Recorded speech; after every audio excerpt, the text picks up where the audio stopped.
오늘은 요한복음 8장 56절 말씀을 한 구절만 함께 보도록 하겠습니다. 같이 한 목소리로 읽으실까요?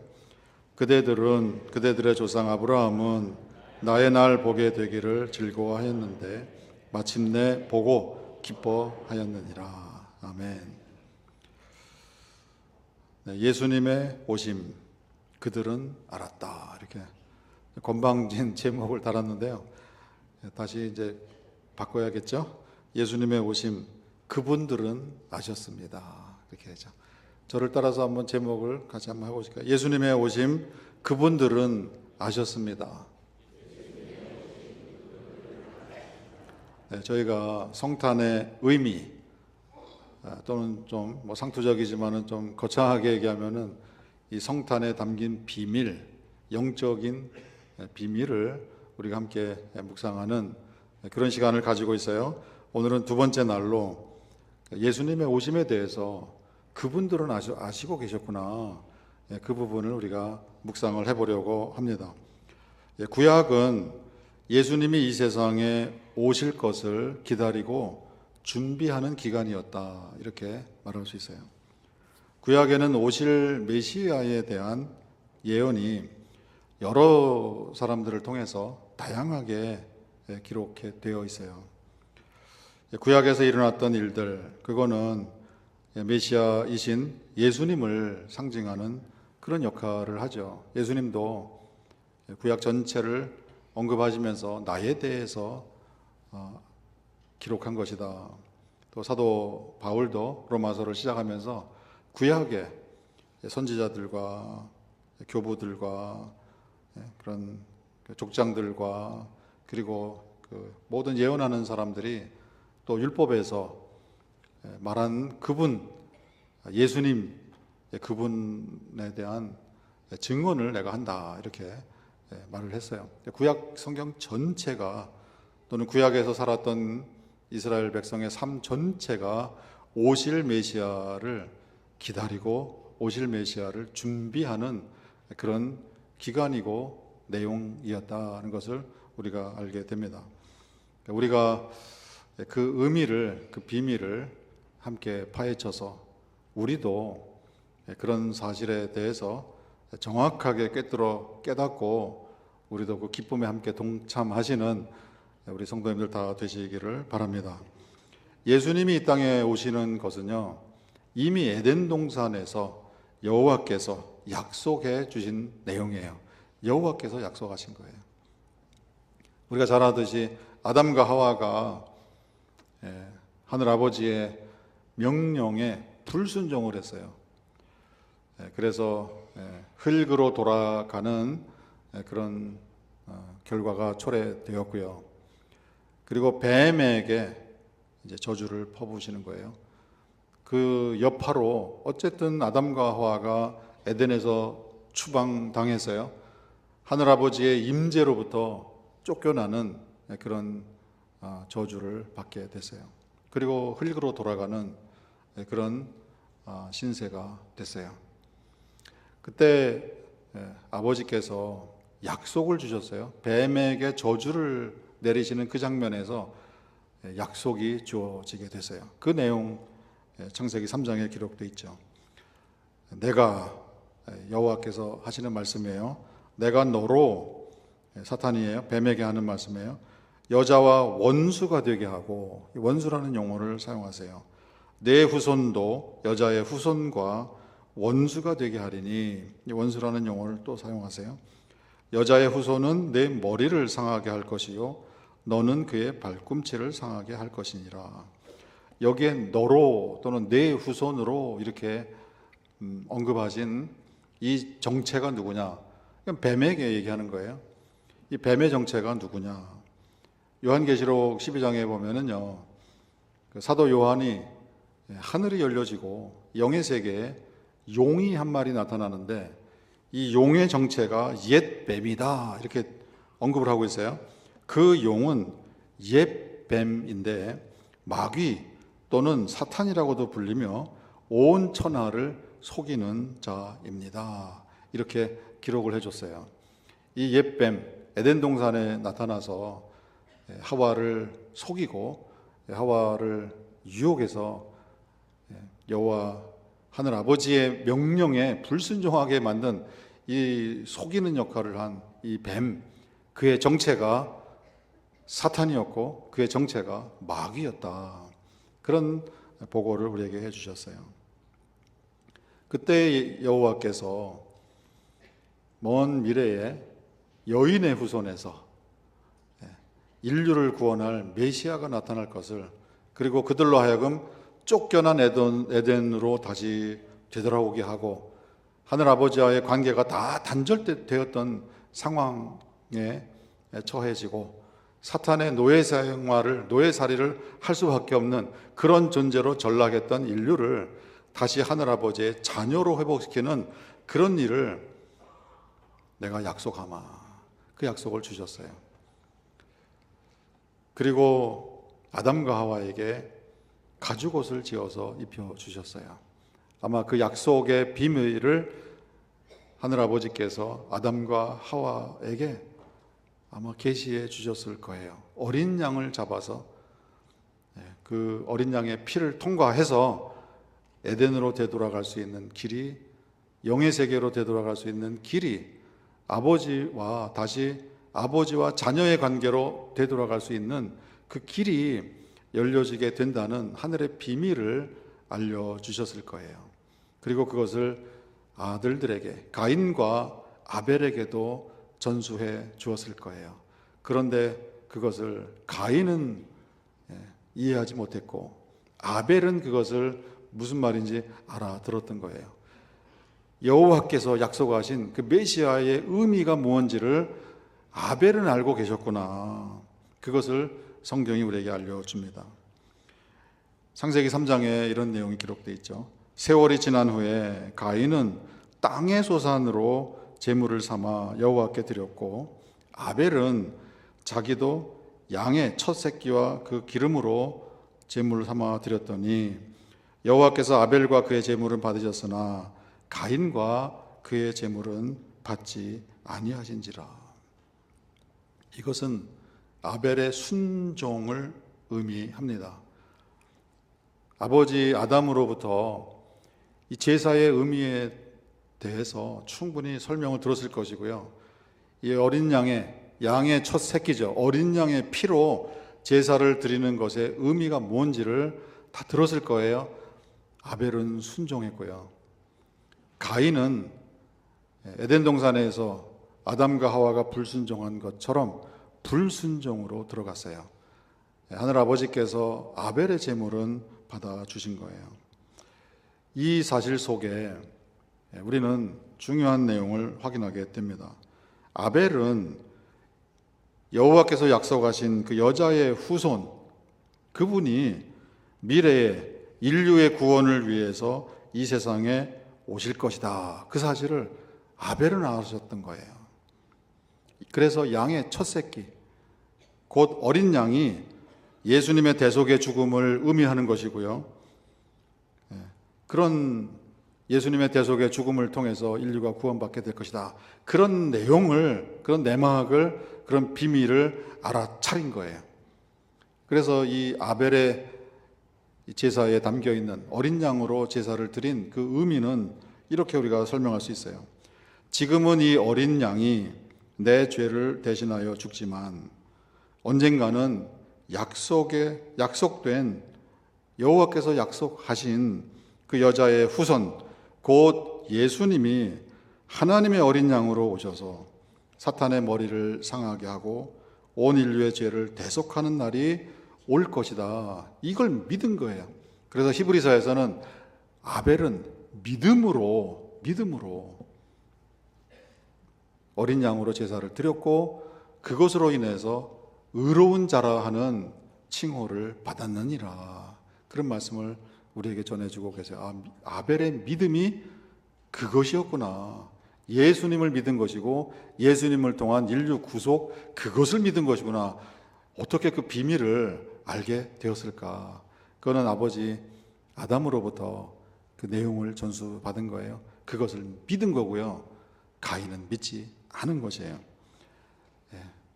아벨이 깨달았던 어린 양 제물의 비밀, 그것을 아브라함도 알고 계셨구나 하는 것을 우리가 보게 됩니다. 오늘 본문 말씀이죠. 예수님의 말씀이에요.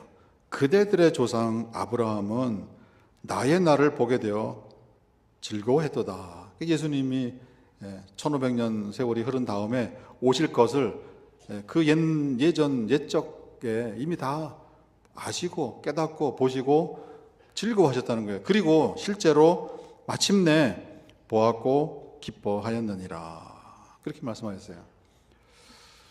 근데 우리가 창세기를 읽어보면은요, 아브라함이 이것을 어떻게 깨닫게 되었고, 그리고 무엇을 보시고 무엇을 기뻐하셨는가, 이제 그런 우리의 질문에 아주 명쾌한 답을 안 주는 것 같아요. 그런데 자세히 우리가 구약 성경을 읽어보면요, 또 특별히 창세기 22장에 모리아 산으로 가서 아들을 제물로 삼아서 바치려고 하는 그 장면에 대한 기록을 우리가 들여다보면, 자세히 우리가 관찰을 하면은 이 속에 어마어마한 영적인 그런 비밀이 담겨 있었구나 하는 것을 새롭게 보게 됩니다. 우리 질문은 이거예요. 여호와께서, 하늘 아버지께서 아브라함에게 왜 아들 이삭을 바치라고 하셨을까? 우리 성도님들은 어떻게 생각하세요? 어떻게 알고 계세요? 아브라함의 믿음을 시험하시기 위해서, 다들 그렇게 생각하시는 분들 많이 계세요. 그리고 그 시험에 통과해서 그때부터 이제 아브라함이 믿음의 조상으로 인정을 받으신 것처럼 우리가 생각한다고요. 큰 오산이죠. 모리아 산으로 가시기 전에 벌써 수십 년 전에 갈대아 우르를 떠나서 내가 지시할 땅으로 가라, 다 순종했어요. 그거 믿음 아닙니까? 75세 되신 나이에 다 본토, 친척, 아버지의 집을 떠나서 정처 없이 떠나는 거예요. 이런 믿음, 대단한 믿음이죠. 이미 그때 그 모습을 보시고 여호와께서 그만한 믿음이면 됐다, 믿음의 조상이 되기에 충분하다, 그렇게 인정해 주실 수 있는 거 아니겠어요? 아니면은 오늘 우리가 이 모리아산 본문을 놓고만 보더라도요, 100세 얻은 아들이에요. 데려다가 죽여서 제물로 삼아라. 알겠습니다. 그리고 갑니다. 가는데 아들 이삭이 아주 그냥 가슴을 콱 찌르는 질문을 하는 거예요. 아버지, 나무도 있고요, 뭐 제사를 드릴 모든 재료들은 다 있는데, 근데 어린 양은 어디 있어요? 제물은 어디 있어요? 그렇게 질문하는 거야. 그 질문을 들은 아버지 아브라함의 심정이 어떠셨겠어요? 근데 아브라함이 뭐라고 대답하십니까? 여호와께서 준비하실 것이니라. 이 정도 믿음이면은 대단한 믿음 아닌가요? 그러면은 여호와께서도 됐다, 그만하면 됐다, 그 믿음이면 됐다, 모리아산까지 안 가도 내가 인정한다, 그리고 되돌려 보내면 되잖아요. 근데 이 아브라함이요, 결국은 다 제단을 쌓아놓고 이삭을 그 위에 눕혀놓고 목을 치려고 손을 드는, 거기까지 가는 거예요. 그 장면에서 하늘로부터 어마어마한 괴성이 들려서 이 동작을 멈추는 그런 이제 일을 하셨어요. 그 모습에 대해서 히브리서 기자가 뭐라고 기록합니까? 아브라함은요, 내가 이 칼을 들어서 이 아들을 목 베어서 목을 잘라서 죽인다 하더라도 여호와께서 이 아이를 다시 부활시키셔서 약속된 하늘의 별과 바닷가의 모래보다 더 많은 후손을 주실 거다 하는 약속을 이루실 것으로 생각했느니라. 그 생각 가지고 이삭을 데리고 왔다는 거예요. 그러면은 우리의 생각과 마음의 묵상까지도 다 들여다보시는 여호와께서 너 그렇게 생각했어? 그러면은 뭐 합격 정도가 아니라 200점 만점 됐다, 믿음의 조상이 되게 충분하다, 아들한테 그런 험한 꼴 그런 경험 안 시켜도 되니까 그런 믿음이면은 내가 받아들일 수 있으니까 충분하네. 다시 집으로 돌아가게 하실 수 있잖아요. 근데 왜 그것을 하셨을까? 믿음을 테스트하기 위해서 천만의 말씀이에요. 여호와께서 아브라함에게 뭔가를 보여주시고 뭔가를 깨우쳐 주시려고 이 일을 기획하신 거구나. 그 깨우치신 게 뭐예요? 결국은 손을 들어서 이삭을 내리치려고 하다가 괴성이 들려서 동작이 멈추고 그 다음에 소리가 들려오는 거예요. 천사가 내 뒤를 돌아다 봐라. 물론 난 여호와께서 준비하실 것이니라 이렇게 했지만은 어떤 일이 될지 모르죠. 그 믿음만 가지고 손을 들었는데 뒤를 돌아보니까 거기에 양이 한 마리 있었어요. 그것을 보는 순간 아마 아브라함이 깨달았을 거예요. 그것이었구나. 이 아들 이삭을 통해서 하늘의 별과 같이 바닷가의 모래알처럼 많은 후손을, 믿음의 후손을 일으킨다고 하는 그 말씀이 그거였구나라는 것을 깨닫게 하시기 위하여 여호와께서 아브라함을 모리아 산으로 부르신 것이었구나. 그것을 우리가 보게 됩니다.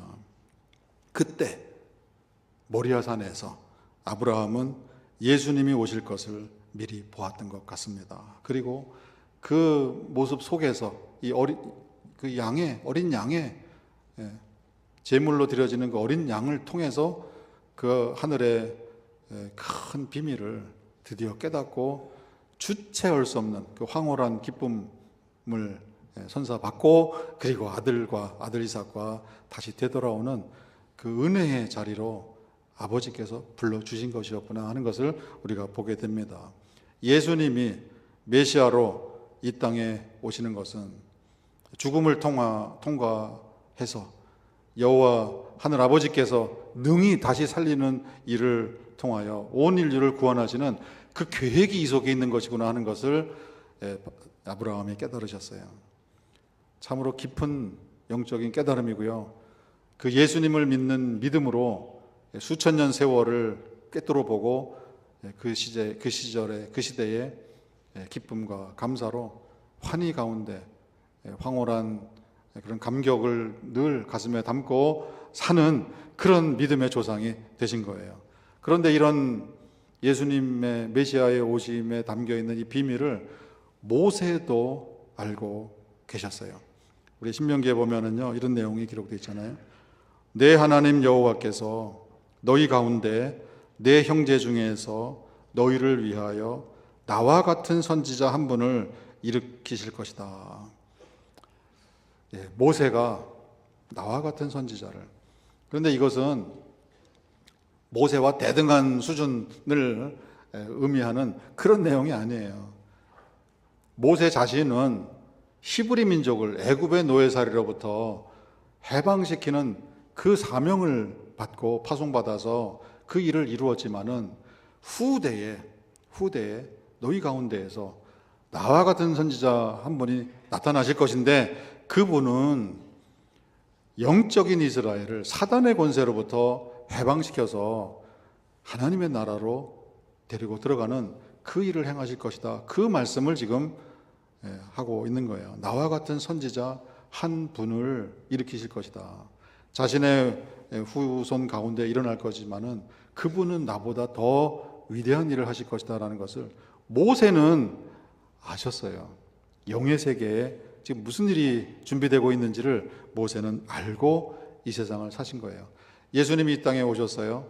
예수님의 가르침과 예수님의 사역과 예수님이 당하신 일들, 그 모든 것들이 구약의 출애굽의 그런 모형들이 완성된 것이라는 그런 예들이 상당히 많이 적용되는 것을 우리가 확인하게 됩니다.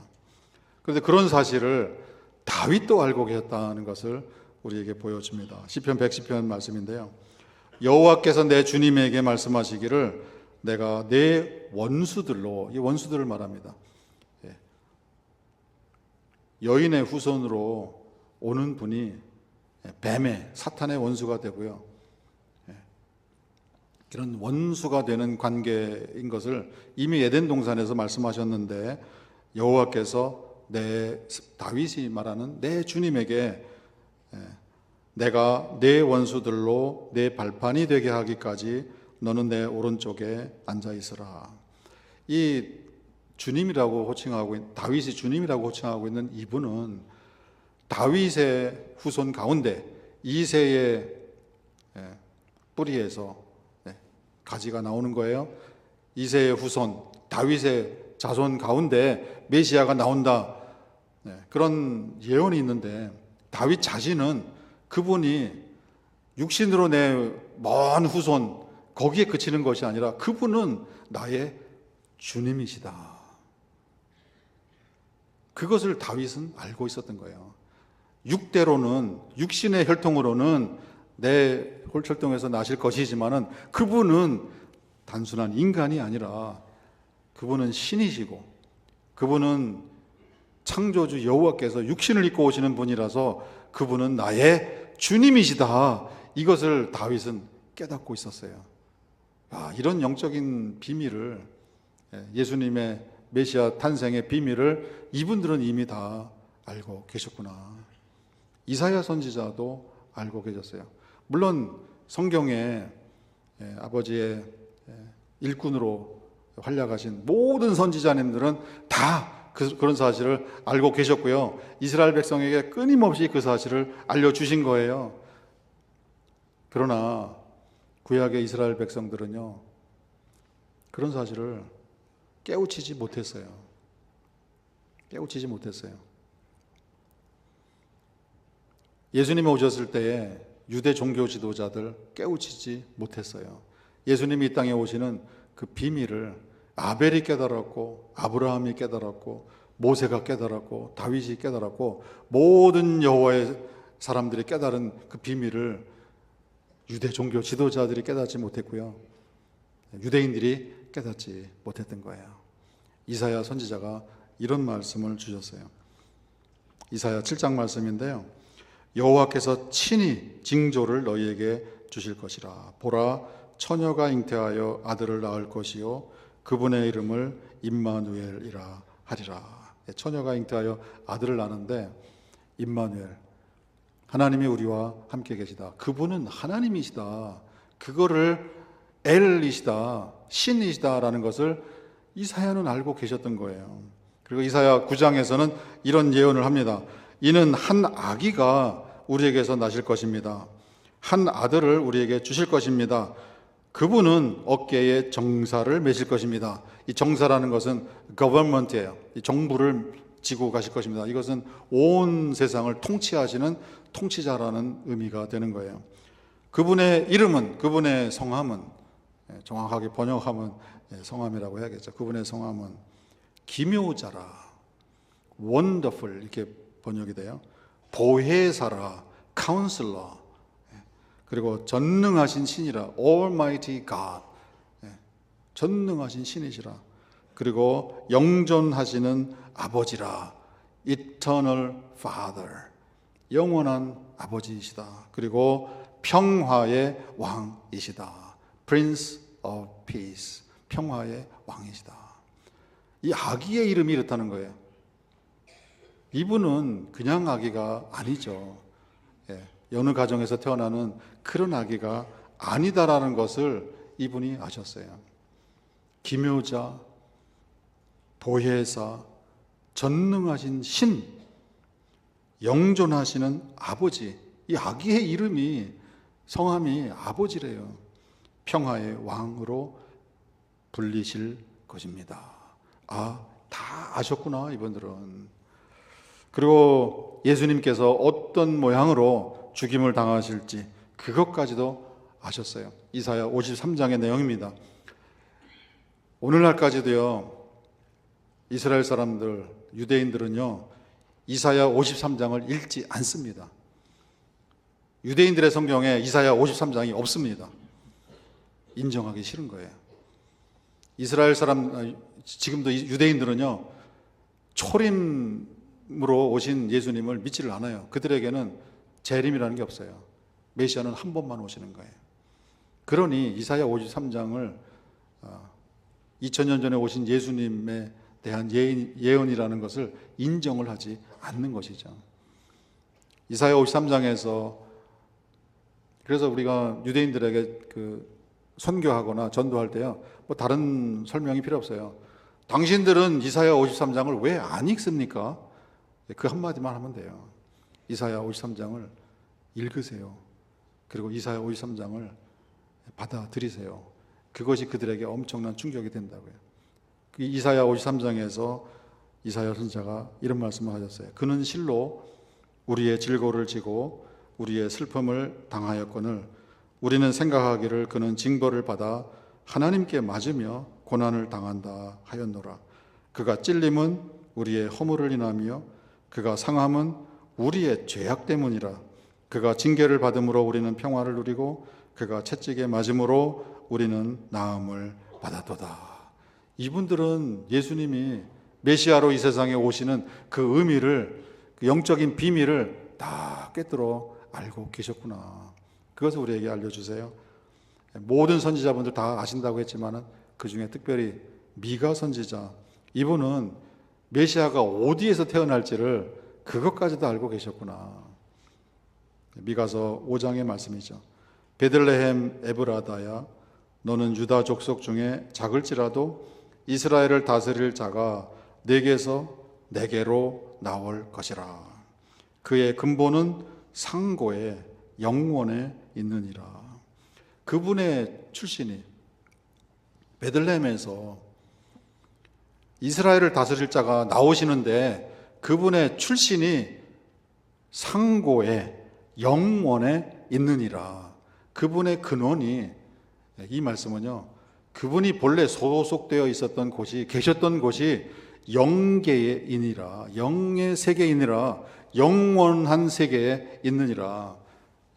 이 상고라는 말은 시간과 역사가 시작되기 그 이전 시대 태고의 시점을 말하는 그런 용어가 되는 거예요. 그의 근본은, 그의 근원은 상고에 영원에 있느니라. 야, 이분들이 이것을 다 아셨구나, 알고 사셨구나 하는 것을 우리에게 알려주세요. 예수님이 오셨습니다.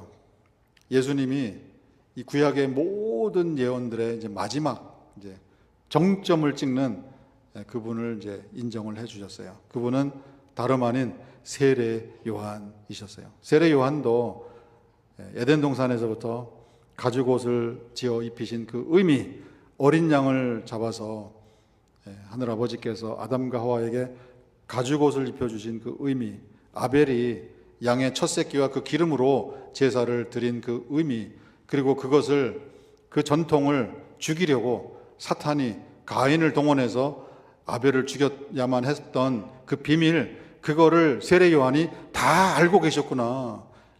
세례 요한은 예수님 오시기 전에요, 유대 대중들에게 그렇게 외쳤잖아요. 내가 전에 말하기를 내 뒤에 오는 사람이 한 분 계시는데 그분은 나보다 앞서신다. 왜? 그분이 나보다 먼저 계셨습니다. 예수님이에요. 인간적인 논리로는 또는 경험으로는 이게 말이 안 돼요. 예수님이 세례 요한보다 6개월 늦게 태어나셨다고요.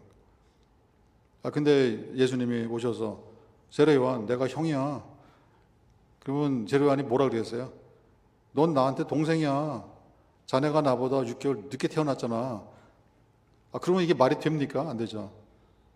근데 세례 요한이 나보다 먼저 계셨다. 이것은 이 시간의 지평에서 앞서거니 뒤서거니 그런 의미가 아니에요. 이분은 상고의 영원의 영의 세계에 이미 존재하셨던 그분이 이 땅에 들어오신 것이다. 그 의미를 말하는 거예요.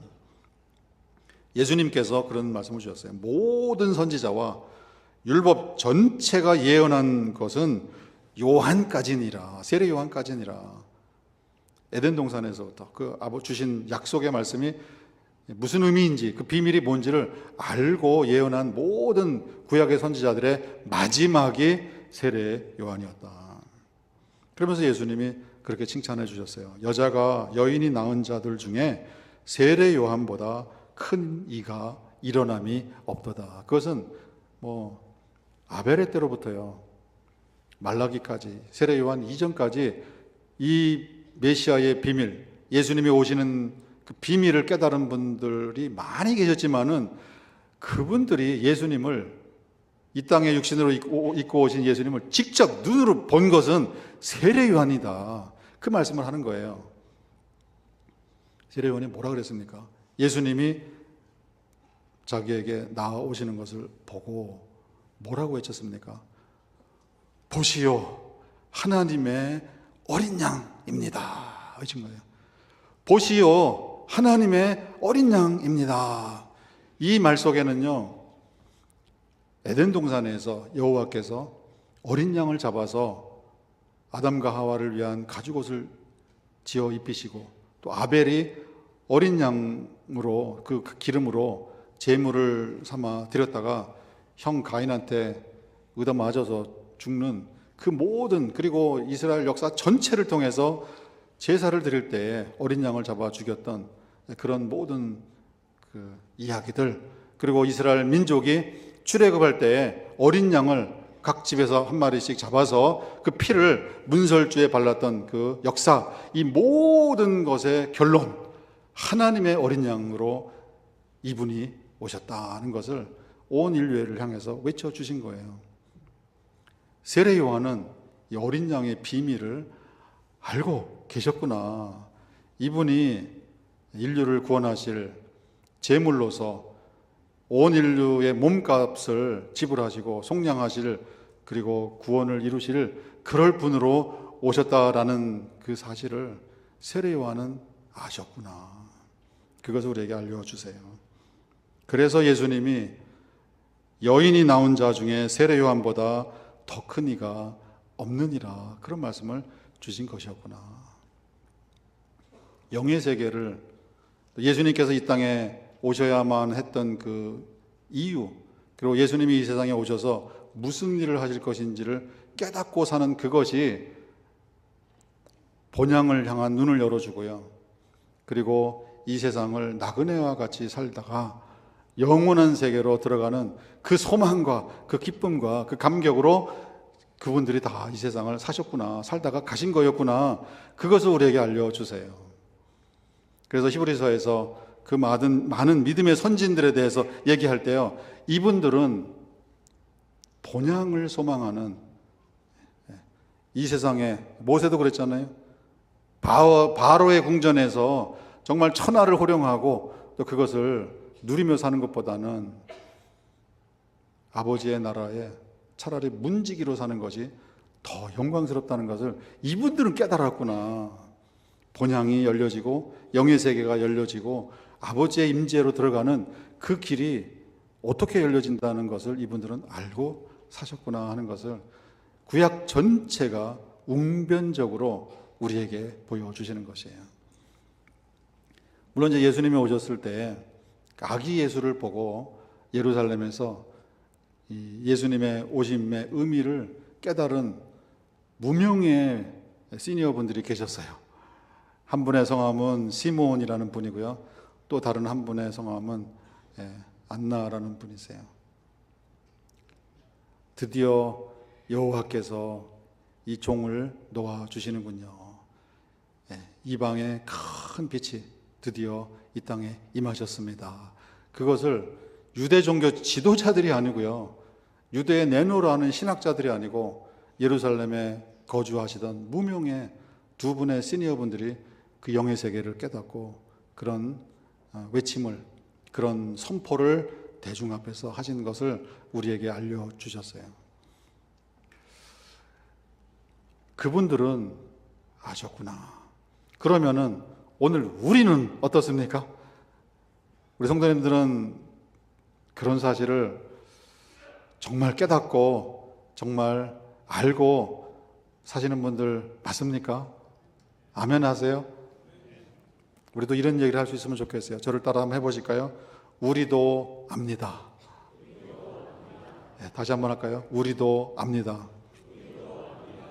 그런 말씀을 저도 압니다, 저도 깨닫고 있습니다, 이 말씀을 하실 수 있는 분들은요 어마어마한 분들이세요. 아담과 하와가 잃어버린 에덴으로 나는 돌아갈 길이 열렸습니다.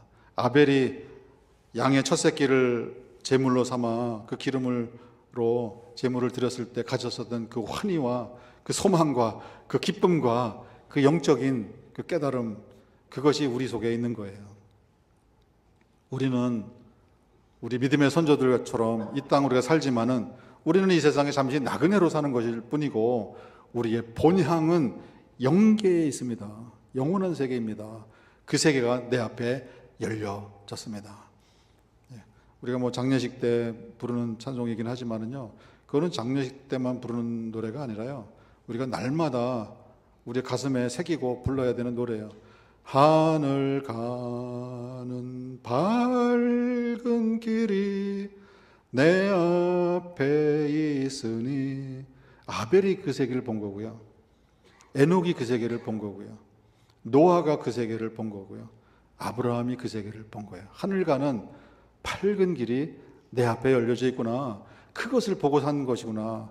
저도 하늘 가는 밝은 길이 내 앞에 예수님의 십자가 보혈의 공로로 열려진 것을 제가 깨닫고 알고 이 세상은 나그네같이 제가 살렵니다.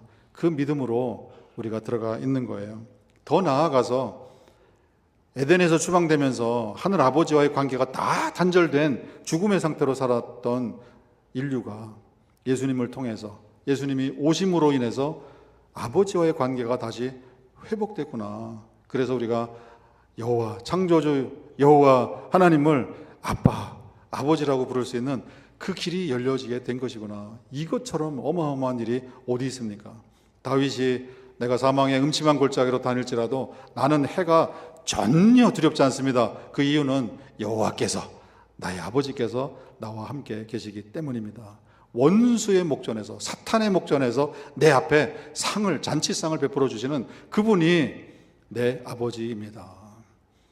내가 산을 향하여 눈을 듭니다. 나의 도움이 어디서 옵니까? 천지를 지으신 여호와께로부터 옵니다. 그분은 나의 아버지이십니다. 우리가 도움을 필요로 할 때에 힘들고 어렵고 정말 우리 힘으로는 감당할 수 없는 그런 상황에서 우리가 고개를 들어서 하늘에 계시는 우리 아버지, 그리고 나와 함께 계시는 아버지를 향하여 아빠 도와주세요.